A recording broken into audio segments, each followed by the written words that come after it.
सुनो, मैं तुम्हारे स्वर्गीय पिता का प्रेत हूँ। अपने पिता की इस विचित्र और अस्वाभाविक हत्या का बदला लो हेमलेट।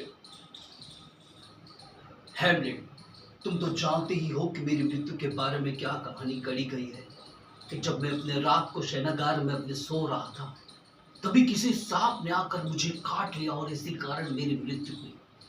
इस झूठ से पूरे डेनमार्क को बहकाया जा रहा है। ओ हेमलेट, लेकिन मैं तुम्हें बताता हूँ कि जिस सांप ने मुझे काटा है वो अब डेनमार्क के राज सिंहासन पर बैठा हुआ राज कर रहा है।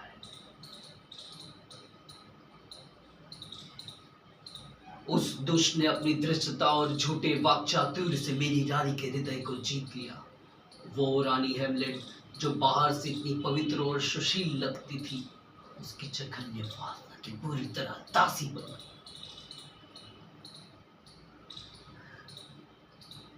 हेमलेट,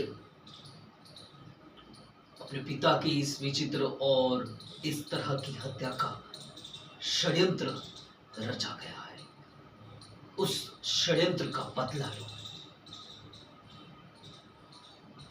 जब मैं अपने राज्य कार्यों से अवकाश पाता था तो अपने उपवन के एक कुंज में विश्राम किया करता था। एक रात को जब मैं सो रहा था, यही क्लॉडियस चोर की तरह छिपे छिपे आया।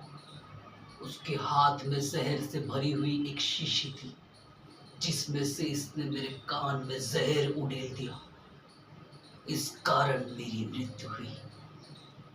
जब वो जहर मेरे शरीर के अंदर गया तो एक क्षण को तो मेरा पूरा शरीर कांप उठा और फिर एक कौड़ी की तरह फूट पड़ा। इस तरह मेरी हत्या की गई हेमलेट। मेरे भाई कहलाने वाले मनुष्य नहीं, मेरे राज्य, मेरी स्त्री, यहाँ तक कि मेरी जीवित श्वासों को मुझसे छीन लिया। ओ हेमलेट, डेनमार्क के इस पवित्र राज सिंहासन को इस पाप और कृतज्ञता से दूषित न होने दो।